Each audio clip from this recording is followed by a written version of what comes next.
de atitude, de caráter, de comportamento, de vida. É aí que reside, e qualquer outra verdade, qualquer outra coisa que decorra disso, só tem valor se estiver ligado, se estiver jungido ao interior. Aquilo que eu faço tem que ser uma exteriorização de quem eu sou, do que eu carrego, do que me habita, do que eu trago com o coração quebrantado, confiando que Deus conhece o meu ser. Não é a minha oferta que seduz a Deus, não é o meu dízimo, não é a quantidade de dinheiro, não é frequência, não é o como eu me expresso, não é se eu sou dançarino de louvor, não é se eu sou um cantor de voz bonita, não é com isso que eu agrado, não é com a minha oratória, não é com a minha capacidade de impressionar, de seduzir, não é com o que eu consigo de resposta de pessoas ao que eu diga, não tem a ver com resultado externo. Se não houver um correspondente sincero, verdadeiro, validado, afirmado, enxergado, agradado por Deus, que diga a meu respeito: eis aí o meu filho amado, em quem eu tenho todo o meu prazer. Não sendo assim, eu posso construir catedrais, eu posso erguer templos de Salomão ou de Herodes o Grande, eu posso fazer Taj Mahais, eu posso produzir coisas grandiosas, eu posso organizar marcha de milhões, eu posso me apresentar com multidões, eu posso trazer as impressões que impressionam os sentidos humanos apenas. Mas Deus não vê como vê o homem. Em Jesus, Deus diz: não é a quantidade, é a qualidade. Não é a maior oferta, é a mais sincera. Não é a esmola mais grandiosa publicamente. Pode ser aquela que não tem quase valor nenhum, como a da viúva, que, no entanto, deu tudo o que tinha, não do que lhe sobrava. Não se trata de confissões de compromissos comportamentais. Eu não faço isso de errado, não faço aquilo de errado, não sou como esses que pecam, não sou como os ímpios. Não tem nada a ver com o que você deixe de fazer do lado de fora, de ruim. Tem a ver com quem você é. Se você é bom, se você é sincero, verdadeiro, se o seu coração é generoso, se você é humilde de espírito, se você é manso, se você é solidário, sensível, se você é pacificador, se você tem fome e sede de justiça, se você é um reconciliador dos irmãos e do próximo, e se você é coerente e mantém o caráter mesmo sob perseguição, é isso que importa.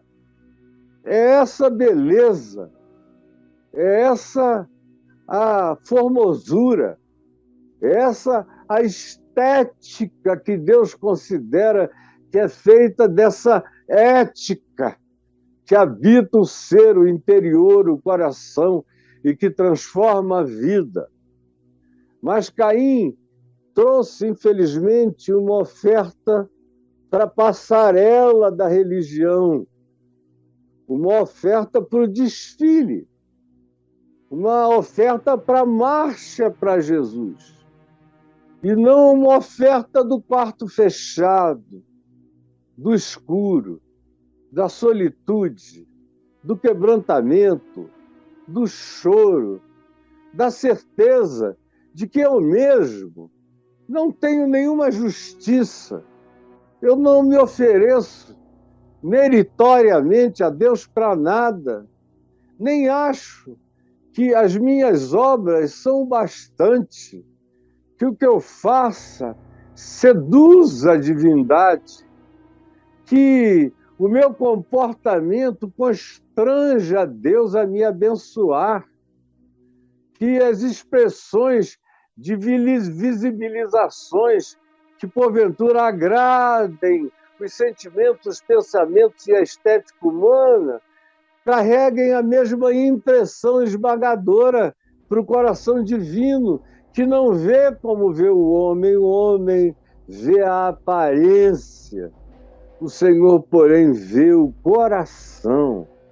É por isso que os homens de melhor aparência dos dias de Jesus foram os que ouviram Jesus dizer: ai de vós hipócritas, ai de vós sepulcros caiados, ai de vós que lavais o exterior do copo, ai de vós os que cuidais da aparência, ai de vós os que cuidais da estética, mas cujos corações estão podres, putrefatos, fétidos, completamente insuportáveis, pútridos.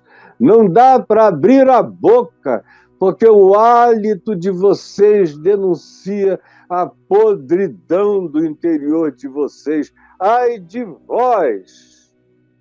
Conforme Jesus diz em Mateus, no capítulo 23, ai de vós! Aí vem Caim e oferece esse sacrifício e diz: bom, não tem como eu não ser aprovado. Não tem como eu não tirar o primeiro lugar. E eram 2 só ali presentes. Mas ele não estava olhando para Deus em momento nenhum. Caim olhava para Abel, se comparava com o irmão. Se ele olhasse para Deus, ele não estaria tentando seduzir a Deus com a estética. Se ele olhasse para Deus, ele saberia que Deus não vê o exterior, ele vê o coração. Ele já sabia, o pai dele sabia, a mãe dele sabia. Quem quer que tivesse tido contato com Deus, que os pais de Caim tiveram e que o próprio Caim cresceu sabendo, não teria essa ilusão. Ele é que decidiu que a produção dele era algo irrefutável, inquestionável, absolutamente aceitável, que Deus não tinha como não aplaudir de pé.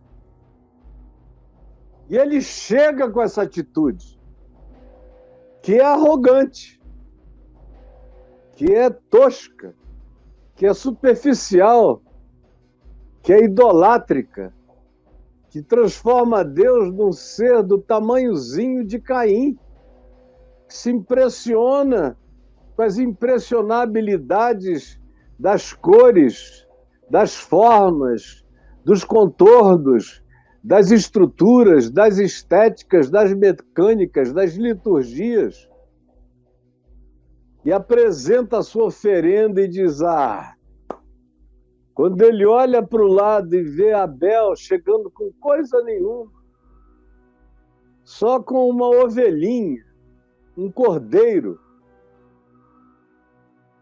e com aquele cordeiro único, e não com uma quantidade enorme de rebanhos, mas um cordeiro, contra centenas de frutas, de vegetais, de flores, de produtos da terra, de frutos do pomar, todas coisas importantes à vida, mas que no caso de Caim tinham se transformado na mecânica litúrgico-estética que agradaria a Deus.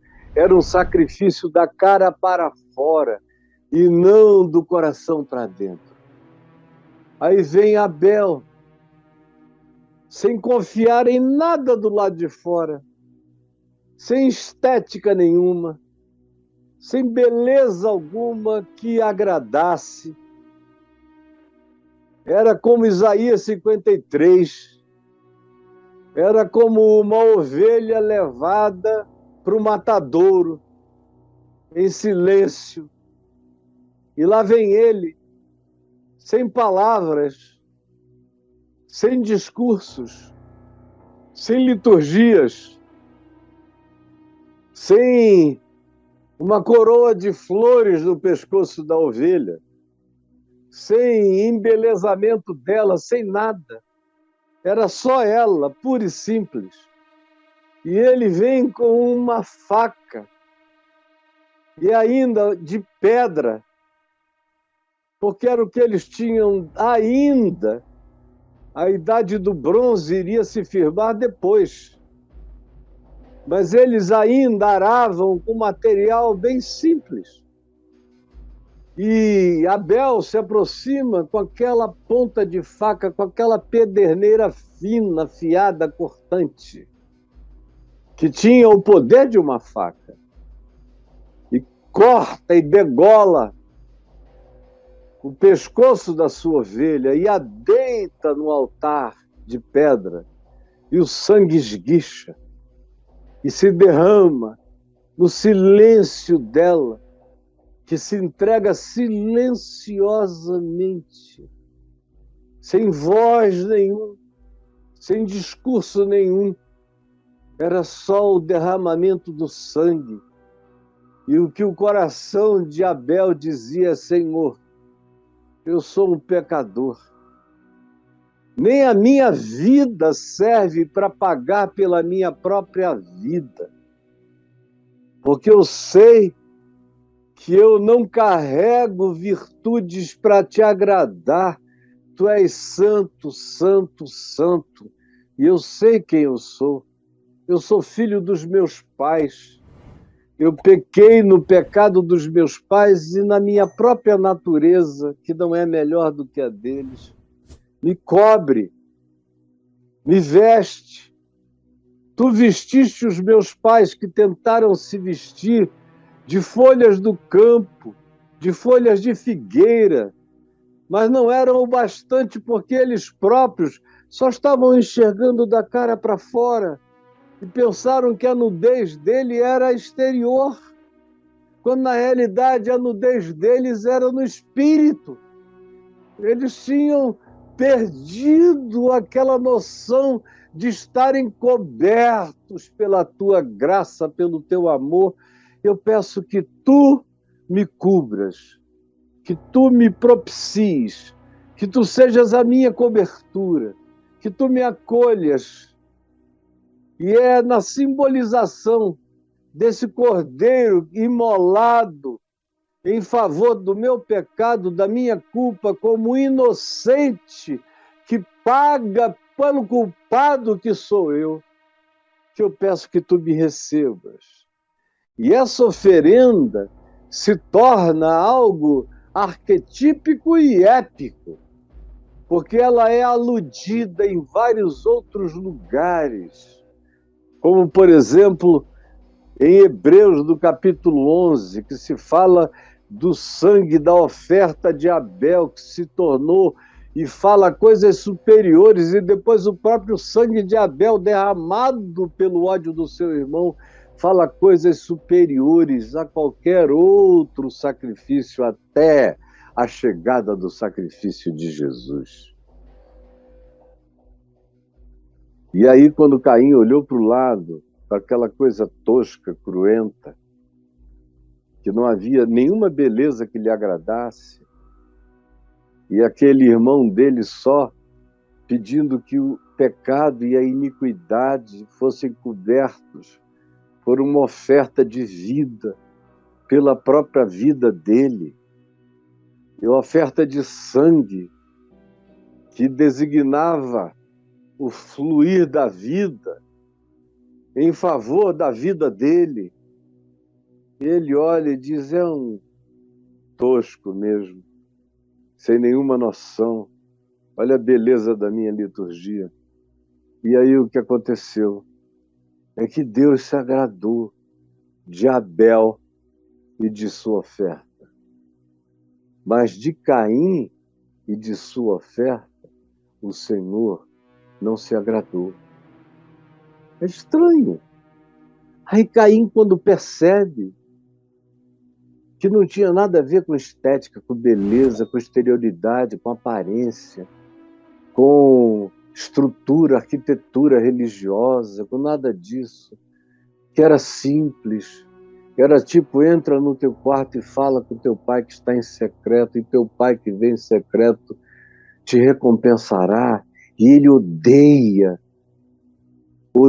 a Deus em Abel, como em geral a gente faz, transfere a raiva de Deus para o irmão, para o próximo, ou porque Deus acolheu aquele a quem eu não acolho, Deus se agrada daquilo que me desagrada, Deus aceita aquilo que eu desprezo e aqueles que eu desprezo.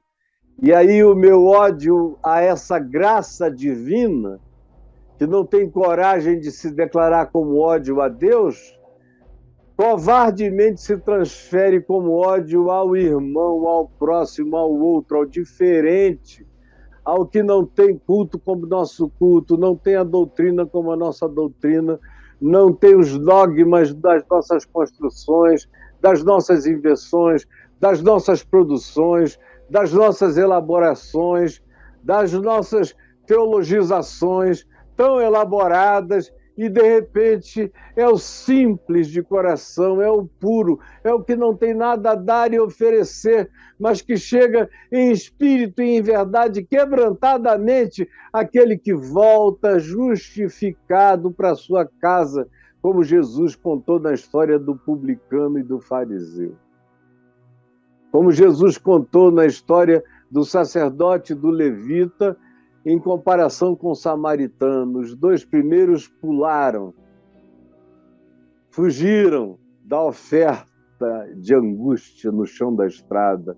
Foi o samaritano que se dedicou e transformou aquilo num culto a Deus. A história toda da Escritura, da Bíblia, como um todo, dá glória aquilo que é feito em simplicidade, em verdade, em espírito, em quebrantamento, porque o universo lindo de trilhões de seres, entes e galáxias e planetas aos trilhões e estrelas incontáveis não são o bastante para conter a Deus. Ele, no entanto, habita com o quebrantado e com o contrito de coração, a gente sabe desde sempre. Foi por isso que Jesus disse aos samaritanos, a uma samaritana de má fama, que ela tinha entendido bem. Ela perguntou se havia um lugar melhor para adorar, se era aqui ou se era lá, no Gerizim ou em Jerusalém. E aí Jesus diz: nem aqui nem lá, é aqui, em espírito e em verdade. Você está no caminho certo, o santuário é o teu coração. A tua invocação em verdade é que transforma o teu ser num templo consagrado a Deus. Mas notem, ele não falou isso em Jerusalém. Seria apedrejado se dissesse isso no templo. Ele disse isso aos hereges, aos samaritanos. Estavam muito mais preparados, não tinham os aparatos do orgulho dos de Jerusalém. que viviam de uma religião de orgulho e de jactância, e de poder, e de estética, e de quantidades de oferendas, achando que Deus se impressionava, negligenciando os profetas, que diziam: eu não estou nem aí para isso, quem dera alguém fechasse a porta desse lugar, dessa casa de festas, de produções litúrgicas, quem dera. Ou o Salmo 50, que diz: olha, vocês ficam matando bichinhos, bichinhos, bichinhos, bichinhos, bichinhos, como se eu fosse comer isso. Se eu tivesse fome, eu comeria. Eles são todos meus, eu não preciso disso. Eu só queria um coração grato da parte de vocês. Mas Caim, mesmo que sabendo, intuindo tudo isso, deixou o ódio se transformar em algo que dominou completamente os sentimentos mais simples de conexão que ele podia ter com o irmão. E aí o odiou. E o ódio foi tão grande que, enquanto o irmão estava ali, e o coração dele viu que havia uma graça, que havia uma espécie de sorriso divino no acolhimento da oferenda de Abel, tão sem expressão aos sentidos de Caim, ele pega uma rocha, uma pedra, vem por trás e esmaga o seu irmão, arrebenta ali o crânio, derrama ali o sangue. É o primeiro sangue da consciência humana que a terra se abre para beber. E Caim foge. E começa o evitamento de Deus na vida de Caim. E quando o Senhor Deus procura por ele, diz: Caim, Caim, por que o teu semblante está assim? Por que tu estás com esse rosto descaído? O pecado está à tua porta. A ti cumpre dominá-lo. O texto hebraico diz: o pecado está na porta. Controla-o. Detém-no. É uma ordem, um imperativo, mostrando que Caim podia escolher outro caminho. Detém-no. Mas Caim saiu dali e matou seu irmão. Perdeu a chance da exortação de transformar a inveja num arrependimento quebrantado e aprender o caminho da sinceridade, da oferta simples, do espírito e da verdade, do coração que se oferta a Deus transparente, em confissão, em sinceridade, que não depende de lugares, nem de estéticas, nem de quantidades, nem de coisa alguma, que sabe que ele próprio é apenas um flagrante diante de Deus. Essa é a diferença entre Caim e Abel e entre os Caíns de hoje e os Abéis de hoje, porque, como eu disse no início, Caim se transformou num arquétipo, num grande arquétipo. E João diz isso. E Judas diz isso. Judas está falando aqui de um grupo de pessoas que prosseguiram no caminho de Caim. E Judas era irmão de Jesus. Não fazia tanto tempo que Jesus tinha sido assunto aos céus, apenas alguns anos. E ele já está dizendo que entre eles havia pessoas que, ao invés de terem prosseguido no caminho de Abel, cujo sangue é um tipo, é um arquétipo, é uma manifestação do sangue de Cristo Jesus, prosseguiram, todavia, foi no caminho do homicida. no caminho do templo, dos fariseus, dos sacerdotes, dos que mataram Abel em Jesus e Jesus em Abel, os Caíns arquetípicos que estavam presentes na decisão da morte de Jesus e que estão presentes em todas as decisões contra o Evangelho, contra Cristo entre nós.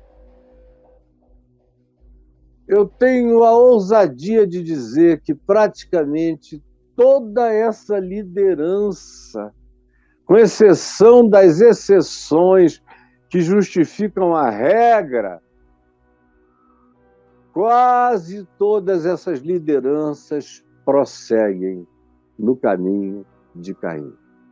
São discípulos de Caim, do ódio, da inveja, da competição, da disputa, quem é o maior, quem é que sendo o maior consegue mais poder, porque tem mais votos, porque tendo votos faz melhores negócios, adquire e recebe melhores presentes, recursos, dinheiro, mobilizações, todo mundo andando no caminho de Caim.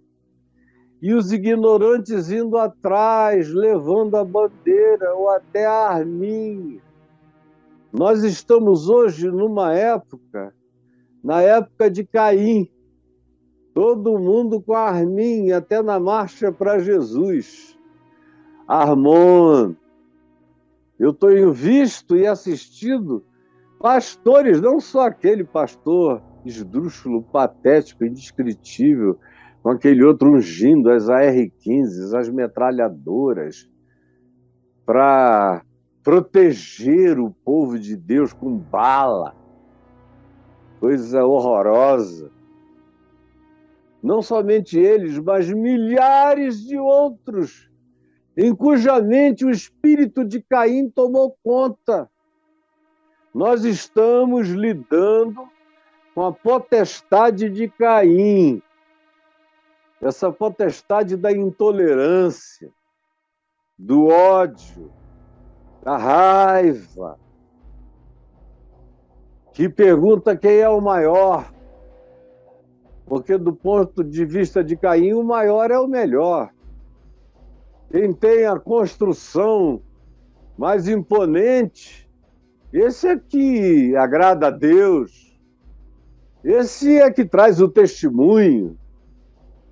Por esses critérios, Jesus tinha que ser desprezado por Deus, nunca escreveu nada, nunca construiu nada, nunca botou 10 pedras uma sobre a outra e transformou num altar, nunca fez coisa alguma, exceto tudo que interessava a vida humana e a cura do ser humano e a libertação do ser humano. Tudo aquilo que na subjetividade objetivava e realizava a libertação humana. Foi a isso que ele se dedicou. Ao perdão, à cura e ao abrir dos olhos, que faz enxergar a verdade e produz quebra de grilhões e de libertações. Eu quero parar aqui agora, amanhã eu vou prosseguir falando sobre Balaão e depois eu vou falar sobre Coré, Datã e Abirão. Fazem parte de uma trinca representadas aqui por Coré. Mas amanhã esteja aqui, nós vamos falar sobre um outro arquétipo e um outro público que está aqui entre nós, como os Caíns, que aos milhões dominam, inclusive, a liderança toda do cristianismo, quase toda. O Papa Francisco é um Abel, cercado de uma multidão de Caíns, uma cúria cheia de Caíns, um cardinalato cheio de Caíns. Os evangélicos no mundo inteiro, infelizmente, nas últimas décadas, vêm sendo guiados por pastores filhos do espírito de Caim. Estão servindo a potestade vontade da intolerância religiosa de Caim, do homicídio, do fratricídio praticado por Caim. E aí eu pergunto, em que espírito é que você está aqui? Com que espírito você chegou aqui hoje? Como é que você tem andado? Como é que você tem se apresentado a Deus? No que você tem confiado? Pessoal que chega confiando. Não, eu estou seguindo a verdade porque eu estou numa congregação imensa de pessoas. Onde tem muita gente, Deus está. Se fosse assim, o sacrifício de Caim teria sido agradabilíssimo, porque quantitativamente falando e do ponto de vista da qualidade aparente era incomparável, das grandezas, das mensurabilidades. Não, eu sei que Deus se agrada de mim porque eu não deixo de dar o dízimo. Eu até, às vezes, me aproprio indebitamente de algumas coisas só para melhorar o dízimo ao Senhor. Eu sei que Deus se agrada de mim porque eu não perco nenhuma reunião, eu bato ponto, Senhor, estou aqui. Porque eu me mobilizo e eu vou para tudo que é convocação que me fazem em nome de Deus, eu estou lá. Sem nem prestar atenção, não vamos que vamos, mas eu estou lá em nome de Jesus.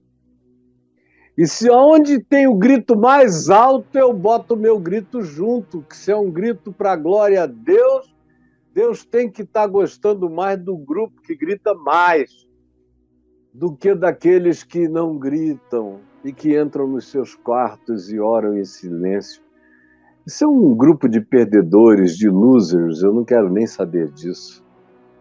Eu quero fazer parte dessa multidão, dessa porta larga, desse caminho bonito e largo, que conduz à praça dos poderes, aos privilégios que eu não posso perder nem abrir mão, especialmente num período tão importante como esse, nós temos que nos mobilizar para que o nosso altar não seja desfeito.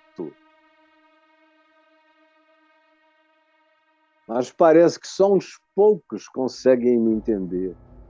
Parece que eu estou falando em parábolas. Parece que o que eu estou dizendo não é óbvio. Não é absurdo e ridiculamente óbvio. Mas o herege sou eu,